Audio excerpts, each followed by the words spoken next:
Ma'am, ஆ, கட்டு சாத கூட அன்னைக்கு ரொம்ப காலமா பண்ணிட்டு இருந்த விஷயம் இப்ப நடைமுறையில இல்ல. அத பத்தி சொல்றீங்களா? அடுத்து உங்க யாராவதுலாம் கல்யாணம் இருக்குன்னா இந்த வீடியோவை சேவ் பண்ணிக்கங்க.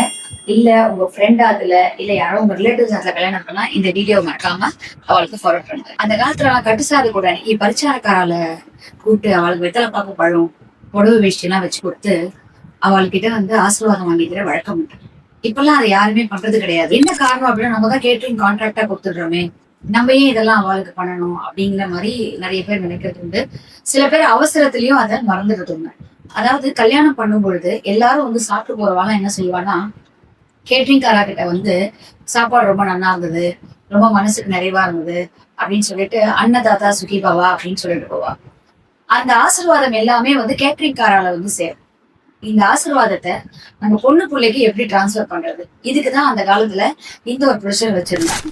அதுக்கு என்ன பண்ணுவா அப்படின்னு பாத்தீங்கன்னா, பொண்ணோட தலைப்பு இருக்கு இல்லையா, நீங்க ஒருவேளை கட்டு சாதம் கூட வந்து முகூர்த்த அன்னைக்கு மத்தியானமே வச்சுட்டாலும் சரி, இல்ல டே 3 நீங்க கட்டு சாப்பாடு வச்சாலும் சரி, பொண்ணோட தலைப்பை வந்து மஞ்சள் நீர்ல நினைச்சு, அதாவது கேட்டரிங் காரா வந்து பொண்ணோட தலைப்பை மஞ்சள் நீர்ல நினைச்சு சிலகம் சுபம் அப்படின்னு சொல்லி சொல்லுவாங்க. சிலகம் சுபம்னு சொல்லி, அதாவது எப்படி ஒரு கன்னிகாதானம் நம்ம பண்ணி கொடுக்குறோமோ, அந்த காலத்துல பாத்தீங்கன்னா கன்னிகாதானம் மட்டும்தான், திருமண தானமே கிடையாது. அது ஒரு வேற டாபிக், அதை பத்தி அப்புறம் பேசலாம். சோ அந்த கன்னிகாதானம் மட்டும் தான் பண்ணுவோம். அதே மாதிரி மஞ்சள் நீர்ல தலைப்பை நினைச்சு நம்ம வந்து சிலகம் சுபம் அப்படின்னு சொல்லி கேட்டரிங்காரா வந்து இவாளுக்கு கிடைச்ச வாழ்த்து அத்தனையுமே அந்த கல்யாணம் பண்ணிக்க போற குழந்தைகள் 2 பேருக்குமே தாரவாத்து கொடுக்கறது. இதை வந்து கண்டிப்பா எல்லார் கல்யாணத்துலயும் பண்றோம். வயிறார வாழ்த்தி அவளுக்கு கிடைச்ச வாழ்த்து அவ எப்படி டிரான்ஸ்பர் பண்றது, உங்ககிட்ட எப்படி அவ பேசுறது, நீங்க அவளை கூப்பிட்டு கேட்டரிங்காரங்களை கூப்பிட்டு அவளுக்கு எத்தனை பாக்கு பழம் வச்சு கொடுத்து இந்த மாதிரி ஒரு ப்ரொசீஜரை மறந்துடாம எல்லாருமே பண்ணுவோம். சில ஸ்மார்ட்டா ஐயர் வந்து இதை பண்றா, பட் ஐயங்காராத கல்யாணத்துல இதெல்லாம் மறக்கவே மறந்துட்டா.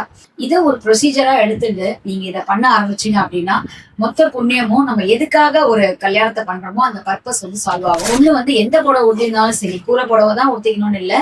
அவ திருமணிதாரணம் ஆனதுக்கு அப்புறமா எந்த புடவை உடுத்திருந்தாலும் அந்த புடவைய மஞ்சள் நீர்ல நினைச்சு சிலகம் சுபம் அப்படின்னு சொல்லி அந்த நீரை தாரவாத்து கொடுத்து, அந்த தாரவாத்து கொடுக்குற கேட்டரிங்காரர்களுக்கு நீங்க ஒரு வெத்தலை பாக்கு பழப்பு உங்களால என்ன முடியுமோ அந்த சம்பாவனை வச்சு கொடுக்கறது அப்படிங்கிறது அந்த காலத்துல நான் சொந்த ஒரு ஐதீகம்.